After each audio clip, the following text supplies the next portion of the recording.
Students, നമ്മൾ നേരത്തെ discuss ചെയ്തത് ഡിഗ്രി ഓഫ് ഫ്രീഡം എന്താണെന്ന് പഠിച്ച് 3-2-1 പ്രിൻസിപ്പിൾ ഓഫ് ലൊക്കേറ്റിംഗ് എന്താണെന്ന് പഠിച്ച് അടുത്തത് ലൊക്കേറ്റിംഗ് ഫ്രം വേരിയസ് ടൈപ്സ്, അതായത് locating from plane, locating from circular surface, അതിനെക്കുറിച്ചാണ് നമ്മൾ പഠിക്കാൻ പോകുന്നത്. ആദ്യമേ ലൊക്കേറ്റിംഗ് ഫ്രം പ്ലെയിൻ, അതായത് ഒരു പ്ലെയിൻ സർഫസ് എടുത്തു കഴിഞ്ഞാൽ നമ്മൾ അതിനെ എങ്ങനെ ലൊക്കേറ്റ് ചെയ്യും എന്നതിനെക്കുറിച്ചാണ് പഠിക്കുന്നത്. നമ്മൾ നേരത്തെ പഠിച്ചിട്ടുണ്ടായിരുന്നു, നമ്മൾ ലൊക്കേറ്റ് ചെയ്യാൻ ഉപയോഗിക്കുന്നത് പിൻസ് വഴിയാണെന്ന് പഠിച്ചത്. പിൻ, ഫോർ എക്സാമ്പിൾ അതിൻ്റെ ഡയഗ്രാം നമ്മളീ പഠിച്ചില്ലേ, ഇവിടെ 3 പിന്ന്, ഇവിടെ 2 പിന്ന്, ഇവിടെ 1 പിന്ന്, 3-2-1 പ്രിൻസിപ്പിളിൽ പഠിച്ച പോലെ ഈ പിൻസ് ഉപയോഗിച്ചാണ് നമ്മളിവിടെ ലൊക്കേറ്റിംഗ് നടത്തുന്നത്. അപ്പോൾ ഈ പിൻസ് എങ്ങനെയാണ് ഉപയോഗിക്കുന്നതിന്, ഏതൊക്കെ ടൈപ്പ് പിന്ന്, എങ്ങനെ ഏതൊക്കെ സർഫസിൽ എങ്ങനെ ഉപയോഗിക്കുന്നതിനെ കുറിച്ചാണ് അടുത്ത് പഠിക്കാൻ പോകുന്നത്.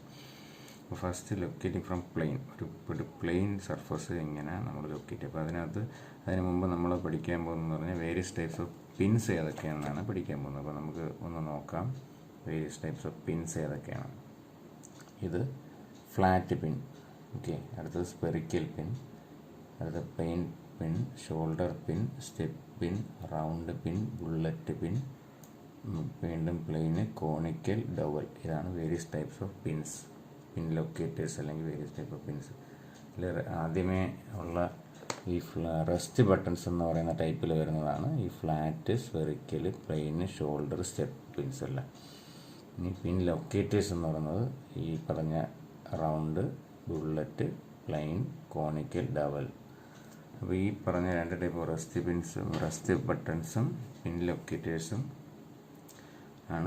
ഉപയോഗിച്ചാണ് നമ്മൾ ഈ വേരിയസ് ടൈപ്സ് ഓഫ് ലൊക്കേറ്റിംഗ് നടത്തുന്നത്. അപ്പോൾ അതിൽ ഓരോന്നിൻ്റെയും സിഗ്നിഫിക്കൻസ് നമുക്ക് എന്താണെന്ന് ജസ്റ്റ് നോക്കാം. ഒരു പ്ലെയിൻ സർഫസിനെ നമുക്ക് മിനിമം 3 പിന്ന് ഉപയോഗിച്ച് നമുക്ക് അതിനെ ലൊക്കേറ്റ് ചെയ്യാം. അതായത് മിനിമം ഒരു 3 പിന്നുണ്ടെങ്കിൽ നമുക്ക് ഒരു പ്ലെയിൻ സർഫസിനെ ലൊക്കേറ്റ് ചെയ്യാമെന്നതിനെക്കുറിച്ചാണ് പറയുന്നത്. അപ്പോൾ അതിനകത്ത് പറയുന്ന ഫസ്റ്റ് കാര്യം എന്ന് പറഞ്ഞാൽ the pins should be spaced as widely as possible for more accuracy. അതായത് കൂടുതൽ ആക്യുറസി കിട്ടാൻ വേണ്ടിയിട്ട് നമ്മൾ ഈ പിൻസിന് എത്രത്തോളം സ്പേസ് വൈഡ്ലി പ്രൊവൈഡ് ചെയ്യാൻ പറ്റുമോ, അതായത് ഇപ്പോൾ ഈ ഒരു പിന്ന്, ഇതൊരു പിന്ന്, ഈ പിന്നെ എത്രത്തോളം സ്പേസ് തമ്മിലുള്ള സ്പേസ് അകലത്തിൽ വയ്ക്കാൻ പറ്റുമോ അത്രത്തോളം വയ്ക്കുക. അടുത്തത്, when using the 3-2-1 principle, the 3 pins can define a plane, but they cannot provide adequate support to the workpiece during machining. Okay. With these 3 pins, the movement of workpiece in vertical direction is prevented. അതായത് ഈ 3 പിൻ ഉപയോഗിച്ചിട്ട് നമ്മൾ ഈ vertical ഡയറക്ഷനിലുള്ള movements, ഇങ്ങനെയുള്ള movements നമുക്കിതിനെ arrest ചെയ്യാൻ പറ്റും. Okay. അപ്പോൾ ഇത് ഫസ്റ്റിലുള്ളതെന്ന് പറയുന്നത് നമ്മൾ ഈ കാണിച്ചിരിക്കുന്ന ഡയഗ്രാംസ് ഒരു പ്ലെയിൻ സർഫസ് എങ്ങനെ നമ്മൾ ലൊക്കേറ്റ് ചെയ്യുന്നത്. അപ്പോൾ ഇതിൽ actually locating and supporting pins എന്നും പറഞ്ഞത് ഇത് 1, 2, 3 എണ്ണം ഉണ്ട്. അതേപോലെ ഇത് നമുക്ക് മുകളിൽ നിന്ന് കാണാൻ പറ്റത്തില്ല, പക്ഷേ ഇത് ടോപ്പ് വ്യൂവിൽ നോക്കിക്കഴിഞ്ഞാൽ 1, 2, 3 പിന്ന് ഇതിൻ്റെ അടിയിൽ സപ്പോർട്ട് ചെയ്യുന്നുണ്ട്. വെർട്ടിക്കലായിട്ട് മൂവ്മെൻറ്റ്, ഇങ്ങനെയുള്ള മൂവ്മെൻറ്റ് ആർസ് ചെയ്യാൻ വേണ്ടി 1, 2, 3 ഈ പിൻ ആക്ച്വലി ഇതിൻ്റെ ലോവർ സർഫസിലാണ്. ഇത് ടോപ്പ് വ്യൂ ആണെങ്കിൽ ഇതിൻ്റെ ലോവർ സർഫസിലാണ് ഈ 3 പിന്നുള്ളത്. അപ്പോൾ ഇതിനെ വെർട്ടിക്കലായിട്ട് ഇതിന് മൂവ് ചെയ്യാൻ പറ്റത്തില്ല. പിന്നെ ഹൊറിസോണ്ടൽ മൂവ്മെൻറ്റ്സ് പ്രിവെൻറ്റ് ചെയ്യാൻ വേണ്ടി 1, 2, 3 പിൻ, ഈ 3 പിന്ന് കൊടുത്തിരിക്കുന്നതുകൊണ്ട് ഇതിന് ഇങ്ങോട്ടും മൂവ് ചെയ്യാൻ പറ്റത്തില്ല. അപ്പോൾ ഈ സർഫസ് നമുക്ക് മെൻഷൻ ചെയ്യാൻ പറ്റും. അതേപോലെ ഈ മുകളിൽ നിന്ന് കാണാൻ പറ്റാത്തതായ ഈ 1, 2, 3 പിന്ന് കൊടുക്കുന്നത് കൊണ്ട് ഇതിൻ്റെ ഇങ്ങനെയുള്ള മൂവ്മെൻറ്റ് നമുക്ക് പ്രിവെൻറ്റ് ചെയ്യാൻ പറ്റും. അതിൻ്റെ സൈഡ് വ്യൂ ആണ് ഈ കൊടുത്തിരിക്കുന്നത്. ഓക്കെ, ഇതിൻ്റെ സൈഡ് വ്യൂ ആണ്. സൈഡ് വ്യൂ ഇവിടെ നോക്കിക്കഴിഞ്ഞാൽ ഇങ്ങനെ 2 പിന്ന്, ഇവിടെ 1 പിന്ന്. അടുത്തത് അതിൻ്റെ ടോപ്പ് വ്യൂവിൽ നോക്കിക്കഴിഞ്ഞാൽ നമുക്കറിയാം ഈ 1, 2, 3 പിൻസാണ് ഇങ്ങനെ കാണിച്ചിരിക്കുന്നത്. 1, 2, 3. ഓക്കെ, ഈ സൈഡിലുള്ളത് ഇവിടെ കാണാം. പിന്നെ ഇത് ടോപ്പിൽ നിന്ന് നമ്മൾ നോക്കിക്കഴിഞ്ഞാൽ കാണാൻ പറ്റാത്തതായ ഈ 3 പിൻസ്, അതാണ് ഇവിടെ ഇങ്ങനെ കാണിച്ചിരിക്കുന്നത്. പിന്നെ ഇവിടെ ഈ 2 പിൻസിനെയാണ് ഈ ടോപ്പ് വ്യൂവിൽ ഇങ്ങനെ കാണിച്ചിരിക്കുന്നത്. ഓക്കെ, ഇതിൻ്റെ സൈഡ് വ്യൂ ഇവിടെ നിന്ന് നോക്കുമ്പോഴുള്ള വ്യൂ ആണ്. ഓക്കെ, അപ്പോൾ ഇങ്ങനെയാണ് നമ്മളൊരു ഒരു പ്ലെയിൻ സർഫസിനെ നമ്മൾ ലൊക്കേറ്റ് ചെയ്യുന്നത്. ഇങ്ങനെയാണ് പിൻസ് ഉപയോഗിച്ച് ലൊക്കേറ്റ് ചെയ്യാൻ പറ്റുന്നത്. ഓക്കെ, ഇനി അപ്പോൾ ഇങ്ങനെ ലൊക്കേറ്റ് ചെയ്ത് കഴിഞ്ഞാൽ നമുക്കുള്ള ഉപയോഗം എന്ന് പറഞ്ഞാൽ ഒന്നും കൂടെ ഞാൻ പറയുവാണ്. 1, 2, 3 ഈ 3 പിൻ ഉപയോഗിച്ചിട്ട് ഇതിൻ്റെ ഹൊറിസോണ്ടൽ മൂവ്മെൻറ്റ്സ് നമുക്ക് അറസ്റ്റ് ചെയ്യാൻ പറ്റുന്നതാണ്. അടുത്തത് ഇങ്ങനെ ബാക്കി നമുക്ക് ഇതിൽ നോക്കിക്കഴിഞ്ഞാൽ അറിയാം വെർട്ടിക്കൽ മൂവ്മെൻറ്റ്സ്. ഇത് വെർട്ടിക്കലായിട്ട് മൂവ് ചെയ്യാതിരിക്കാൻ വേണ്ടി 1, 2, 3 ഈ പിന്ന് വെച്ചിട്ടുണ്ട്. ഓക്കെ, അപ്പം ഇതാണ് നമ്മുടെ വർക്ക് പീസ്. ഇത് ലൊക്കേറ്റിംഗ് പിന്ന്, ഇത് ലൊക്കേറ്റിംഗ് ആൻഡ് സപ്പോർട്ടിംഗ് പിന്ന്, അതേപോലെ ഇതിലും നമുക്ക് കാണാവുന്നതാണ്. അപ്പോൾ ഒരു പ്ലെയിൻ സർഫസ് എങ്ങനെ ലൊക്കേറ്റ് ചെയ്യുന്നതിനെ കുറിച്ചാണ് നമ്മളടുത്ത് ഇപ്പോൾ പഠിച്ചു കഴിഞ്ഞത്. അടുത്തത് locating from circular surface. Circular surface എങ്ങനെ, അതായത് ഫോർ എക്സാമ്പിൾ ഒരു റോഡ് എടുത്തു കഴിഞ്ഞാൽ, അല്ലെങ്കിൽ ഒരു ബാർ, അല്ലെങ്കിൽ ഒരു പൈപ്പ് എടുത്തു കഴിഞ്ഞാൽ, ഈ പൈപ്പിനെ ഇതാണ് നമ്മുടെ വർക്ക് പീസ്. ഫോർ എക്സാമ്പിൾ ഒരു റോഡാണെന്ന് വെച്ചോ.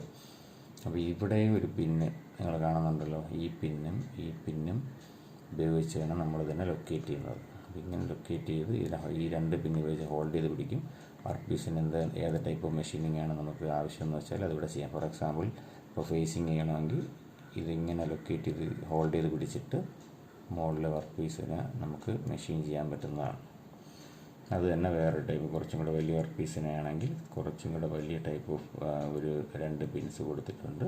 അങ്ങനെ നമുക്കിതിനെ ലൊക്കേറ്റ് ചെയ്ത് വെച്ച് ഹോൾഡ് ചെയ്ത് പിടിച്ചിട്ട്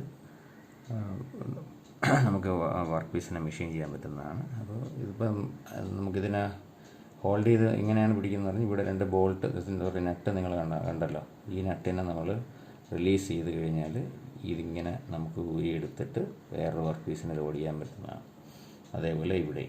ഓക്കെ, ഇനി ഒരു ഇങ്ങനെ ഉള്ളൊരു വർക്ക് പീസ്. ഇപ്പം നേരത്തെ നമ്മൾ ആദ്യമേ കണ്ട വർക്ക് പീസ് ഹൊറിസോണ്ടലായിട്ടിരുന്നു, അതിനെ ലൊക്കേറ്റ് ചെയ്യുന്ന ഇങ്ങനെ നമുക്ക് ലൊക്കേറ്റ് ചെയ്യാം. ഓക്കെ, ഇനി അടുത്തത് ഇതിൻ്റെ പ്രത്യേകത എന്ന് പറഞ്ഞാൽ സർക്കുലർ റോസേഷണൽ വർക്ക് പീസാണ് ഇവിടെ ചെയ്യുന്നത്. അടുത്തത് ഒരു വെർട്ടിക്കലായിട്ടുള്ള വർക്ക് പീസിനാണെങ്കിൽ ഇങ്ങനെ ഹോൾഡ് ചെയ്ത് വർക്ക് പീസിനെ പിടിച്ചിട്ട് നമുക്ക് അതിനെ മെഷീൻ ചെയ്യാൻ പറ്റുന്നതാണ്. ഇനി type of work holding devices ആണ് ഈ കാണിച്ചിരിക്കുന്നത്. ഒരു വി ഗ്രൂവ് കാണും. ഈ വി ഗ്രൂവിൽ നമ്മൾ വർക്ക് പീസിനെ എടുത്ത് ഇങ്ങനെ വയ്ക്കാം. അടുത്തത് ഇതൊരു 15 ഡിഗ്രി ആംഗിളിൽ ഒരു ഗ്രൂവ് ഉണ്ട്, അതിനകത്ത് വയ്ക്കാം. ഇനി രണ്ട് വി ഗ്രൂവിനിടയിൽ വർക്ക് പീസിനെ ഹോൾഡ് ചെയ്ത് വയ്ക്കാം. അടുത്തത് ഇത് വേറെ ടൈപ്പാണ്. ഇതിൽ നമുക്ക് വർക്ക് പീസിൻ്റെ മേൽഭാഗത്തു നിന്ന് ഒരു ഹോൾ ഡ്രിൽ ചെയ്യുകയോ അല്ലെങ്കിൽ ആൾറെഡി ഡ്രിൽ ചെയ്തൊരു ഹോളിനെ നമുക്ക്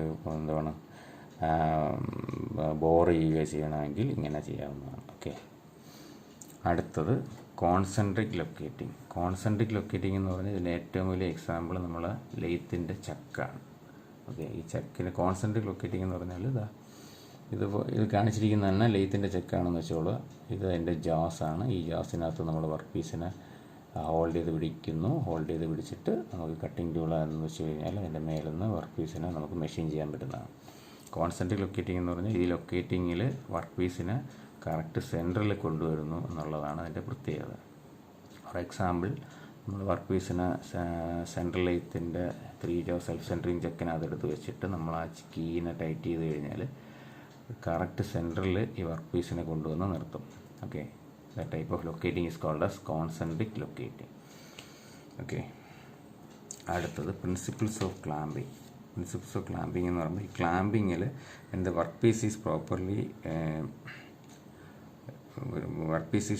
is to be properly located. It needs to be clamped so that it is firmly held in position against the forces acting on it. അതായത് ഒരു വർക്ക് പീസിനെ നമ്മൾ ക്ലാമ്പ് ചെയ്യുന്ന സമയത്ത് ഈ വർക്ക് പീസിൽ ആക്റ്റ് ആവുന്ന ഫോഴ്സസ് എല്ലാം സ്ട്രോങ്ലി ഈ വർക്ക് പീസിനെ നമ്മൾ പിടിച്ചാൽ മാത്രമേ ഈ ഫോഴ്സസ് നമുക്ക് തരണം ചെയ്യാൻ കഴിയത്തുള്ളൂ. അല്ലെങ്കിൽ ഈ ടൂളിൽ നിന്ന് വരുന്ന കട്ടിംഗ് ഫോഴ്സ് കൊണ്ട് വർക്ക് പീസ് അങ്ങോട്ടും ഇങ്ങോട്ടും മൂവ് ചെയ്യാനുള്ള ചാൻസസ് ഉണ്ട്. അപ്പോൾ ഇതിനെ അറസ്റ്റ് ചെയ്യുക, അതാണ് ക്ലാമ്പിംഗ് കൊണ്ട് ഉദ്ദേശിക്കുന്നത്. This step of pressing the work piece against the locating surface to hold it there is called clamping and the tools used for this is clamps. അങ്ങനെ നമ്മൾ ഒരു വർക്ക് പീസിനെ ഒരു പർട്ടിക്കുലർ പൊസിഷനിൽ കറക്റ്റ് ചെയ്ത് സ്ട്രോങ് ആയിട്ട് പിടിക്കുന്ന ആ പ്രോസസ്സിന് പറയുന്ന പേരാണ് ക്ലാമ്പിംഗ് എന്ന്. അപ്പോൾ ഈ ക്ലാമ്പിങ്ങിന് വേണ്ടി ഉപയോഗിക്കുന്ന ടൂൾസിന് പറയുന്ന പേരാണ് ക്ലാംപ്സ് എന്ന് പറയുന്നത്. വേരിയസ് ടൈപ്സ് ഓഫ് ക്ലാംപ്സ് ഉണ്ട്. അത് ഏതൊക്കെയാണെന്ന് നമുക്ക് നോക്കാം. ദി എസെൻഷ്യൽ റിക്വയർമെൻറ്റ്സ് ഓഫ് ക്ലാമ്പിങ്ങിൻ്റെ ക്ലാംപ്സിന് വേണമെന്ന ആവശ്യകതകൾ ഏതൊക്കെയാണെന്നാണ് നമ്മുടെ അടുത്ത് നോക്കാൻ പോകുന്നത്. അതിൽ first one, the work piece must be held rigidly while the cutting tools are in operation. Cutting ചെയ്യുന്ന സമയത്ത് അല്ലെങ്കിൽ കട്ടിംഗ് ടൂൾസ് ഓപ്പറേഷൻ നടത്തുന്ന സമയത്ത് വർക്ക് പീസ് സ്ട്രോങ് ആയിട്ട് അവിടെ അല്ലെങ്കിൽ റിജിഡായിട്ട് ഹോൾഡ് ചെയ്ത് പിടിച്ചെങ്കിൽ മാത്രമേ നമുക്ക് ഈ കട്ടിംഗ് ഫോഴ്സ് കൊടുത്ത് വർക്ക് പീസിനെ കട്ട് ചെയ്യാൻ പറ്റത്തുള്ളൂ. അടുത്ത രണ്ടാമത്, clamp should be quick acting so that time required for loading or unloading must B minimum. അതായത് നമ്മൾ വർക്ക് പീസിനെ എടുത്ത് വെക്കുന്നതും തിരിച്ചെടുത്ത് വെക്കുന്ന സമയം എന്ന് പറഞ്ഞാൽ മിനിമം ആയിരിക്കണം എന്നുള്ളതാണ്. അതായത് minimum time of loading and unloading must be provided. അതാണ് കാര്യം. അടുത്ത മൂന്നാമത്തെ, clamp must be able to withstand vibration, chatter and heavy pressure. ഈ ക്ലാമ്പിന് കുറച്ച് ക്വാളിറ്റീസ് ഉണ്ടായിരിക്കണം. എന്തെന്ന് വെച്ച് കഴിഞ്ഞാൽ ഇത് ഹൈ വൈബ്രേഷൻ വിസ്റ്റാൻഡ് ചെയ്യാനുള്ള കഴിവുണ്ടായിരിക്കണം. ഹെവി പ്രഷർ, അത് കണക്ക് തന്നെ അങ്ങോട്ടും ഇങ്ങോട്ടുള്ള മൂവ്മെൻറ്റ് ഇതൊന്നും പാടില്ല. അടുത്ത നാലാമത്തെന്ന് പറയുന്നത്, clamp must not damage the work piece. Clamp നമ്മൾ വർക്ക് പീസിനെ ഹോൾഡ് ചെയ്ത് പിടിക്കുന്ന സമയത്ത് ക്ലാമ്പ് കാരണം വർക്ക് പീസിന് യാതൊരുവിധ പ്രശ്നങ്ങളും ഉണ്ടാവാൻ പാടില്ല. അതായത് ക്ലാമ്പിൻ്റെ ഇംപ്രഷനോ കാര്യങ്ങളോ ഒന്നും വർക്ക് പീസിൻ്റെ പുറത്ത് വീഴാൻ പാടില്ല. ഇനി